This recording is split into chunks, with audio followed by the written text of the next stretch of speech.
Hello and welcome in for our next installment in the 100 video challenge. Today is our 72nd video and we're continuing on with Rich Dad Poor Dad. Chapter 2 is a bit lengthy, so I'll be breaking it up into 2 videos. Anywho, let's get started.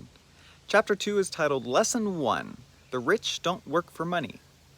When Robert was 9, he and his friend Mike weren't invited to a beach house with some of the other kids because he was a poor kid. He therefore wanted to know how to be rich. His dad told him he needed to learn how to make money. When he asked how, his father said to use his head. He decided to partner with his friend Mike in making money. They brainstormed and came up with an idea. They went around the neighborhood asking all the neighbors to save their toothpaste tubes, which in those days were made of lead. Then, using small milk cartons and the family grill at maximum heat, they melted the tubes and poured them into molds of nickels. So they quite literally were making money. His dad then explained what counterfeiting was and that it would be illegal to make money that way. He commended their creativity and encouraged them to keep going. And he also referred them to Mike's dad, who he heard was brilliant in making money.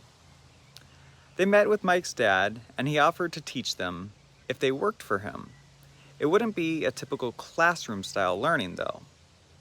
They accepted, and he advised they could work at the convenience store he owned for 10 cents an hour for 3 hours every Saturday. They started working for Mrs. Martin, who ran the store for Mike's dad. Mike's dad, who the author calls his rich dad, owned 9 of these stores. They worked hard, but 10 cents an hour, even back then, wasn't a lot, and so the author told Mike he was going to quit after 3 weeks. Mike said this would happen and that his dad told him to have them meet with him once he was ready to quit. They went to meet with him the next Saturday at 8 a.m. and waited in line with other people who worked for Mike's dad. He waited an hour. Then, once he finally got to meet him, he insisted on a raise and said he should have been treated better. He advised Mike's dad he taught him nothing. His rich dad explained that he was learning from life, not a classroom. If you learn life lessons, you'll do well. Otherwise, you'll get pushed around. Some quit when life pushes. Others push back, but against their boss, job, or other people when it's actually life pushing them. His rich dad explained only a few realize they need to learn and move on. Learning this lesson will ensure you grow into a wise, wealthy, and happy young man. He explained he only paid them what he did to give them a taste of life. He also said that even though he had 150 employees, no one until them ever asked what he knew about money. Instead, they only asked for a job and a paycheck. Most of them will spend the best years of their lives working for money. The most powerful thing workers can do is not blame others for their circumstances, take personal responsibility, and use their brain to find a solution. He then shared a pivotal point of view the author calls Lesson 1, and that was repeated over and over. The poor and the middle class work for money. The rich have money work for them. His rich dad was glad that he was upset with 10 cents an hour.